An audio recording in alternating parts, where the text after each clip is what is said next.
little what I eat in a day as a stay-at-home mom who is currently breastfeeding. I'm a fat loss expert. Let's go over her meals and see if there's any helpful tips I can give to promote more fat loss while staying healthy for herself and her child. I typically start my mornings off with these little protein yogurt drinks. 170 calories. I recently started seeing a dietitian through Nourish, and one thing my dietitian recommended to try and help my energy levels was eating within the first hour of the day. For the entire breakfast, 749 calories. While I love breakfast foods, I am not a huge breakfast eater. 100%. Having some quality protein and fiber for breakfast will help keep you full, satiated, and less likely to snack on things that aren't so good for us later on. By the time I was ready to eat my first meal of the day, it was already lunchtime, so I had a little brunch. It was 2 eggs on some whole grain toast, 3 chicken sausages, and some fruit. While working with a dietitian, I've learned that I actually don't need to be scared of carbs because no foods are off limits on a weight loss journey. It's all about balance. Fruits and whole grain bread is a great fiber source. My Nourish dietitian worked with me to help me create meal plans, and one thing that's really easy for me to have for lunch is a little snack plate.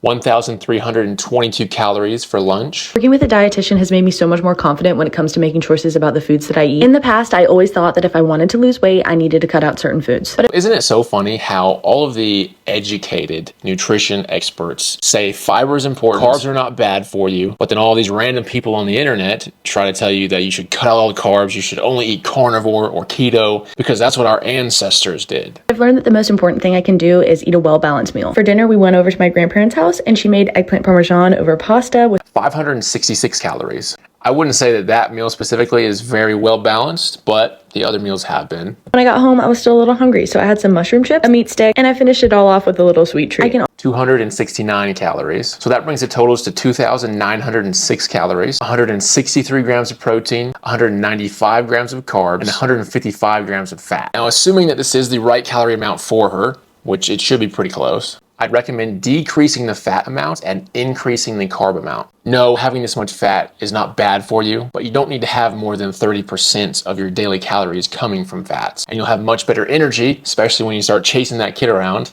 if you increase the carbs to about 40%. On a nutrition level, you are looking pretty good with most things. Your vitamin A is a little bit low. Your iron and potassium are a little bit low as well. Some things that would easily increase those would be salmon, eggs, spinach, kale, or sweet potato.